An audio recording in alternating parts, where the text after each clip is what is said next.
ਸਰੀ city ਵੱਲੋਂ ਸ਼ਹਿਰ ਵਿੱਚ ਕਿਸੇ ਵੀ ਪ੍ਰਾਈਵੇਟ ਪ੍ਰਾਪਰਟੀ ਤੇ ਪੋਲੀਟੀਕਲ ਸਾਈਨ ਲਾਉਣ ਸੰਬੰਧੀ ਪਿਛਲੇ ਸਾਲ ਇੱਕ ਬਾਇਲਾਅ ਪਾਸ ਕੀਤਾ ਗਿਆ ਸੀ। ਪਰ ਇਸ ਮਾਮਲੇ ਨੂੰ ਸਰੀ ਦੇ ਲੋਕਾਂ ਦਾ ਇੱਕ ਗਰੁੱਪ ਅਦਾਲਤ ਵਿੱਚ ਲੈ ਗਿਆ ਹੈ। ਉਸ ਗਰੁੱਪ ਦਾ ਕਹਿਣਾ ਹੈ ਕਿ ਸਿਟੀ ਨੇ ਅਜਿਹੀ ਬਾਇਲਾਅ ਲਾਗੂ ਕਰਕੇ ਲੋਕਾਂ ਦੇ ਸੰਵਿਧਾਨਿਕ ਹੱਕਾਂ ਤੇ ਛਾਪਾ ਮਾਰਿਆ ਹੈ ਅਤੇ ਲੋਕਾਂ ਦੇ ਫ੍ਰੀडम ਆਫ ਸਪੀਚ ਅਧਿਕਾਰ ਦਾ ਗਲਾ ਘੋਟ ਦਿੱਤਾ ਹੈ। Keep it short and sweet. Keep the RCMP in Surrey, and we call ourselves Catris. Now people have understood that we've got this way of short-circuiting it, and people are starting to see us as Catris. And we think it's very, very important that this gets out there. And as far as the Charter of Freedoms and Rights and stuff like that, I think it's very, very important that we shouldn't be trampled by government who doesn't like us, and they work for us.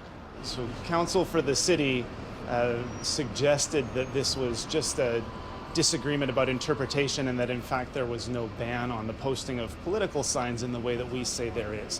Now we disagree with that very strongly, but the judge wondered reasonably if that's true, then what's the issue in dispute? And so my response to that was there absolutely is an issue in dispute, and that's what we're here to talk about. People have been having signs removed from their lawns. So the plain reading of this bylaw is that the city has expanded the definition of political signage to include signs that relate to political issues generally, even if they don't have a specific election attached to them.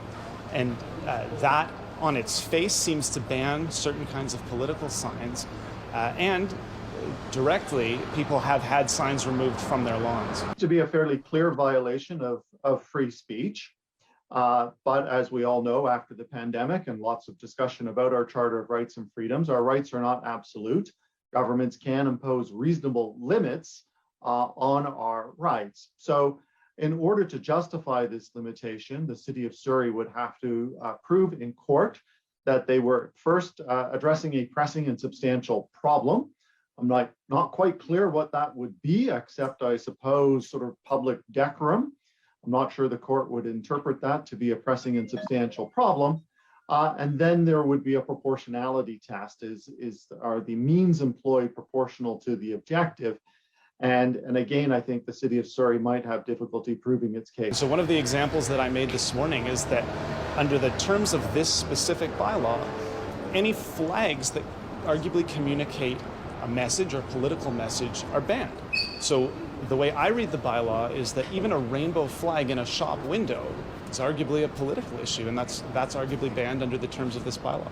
I would be looking to see if the court sort of grants any kind of privilege to political speech rather than ordinary speech, right? If people were putting up signs full of public obscenities and things like that, the court might be willing to accept some limitations.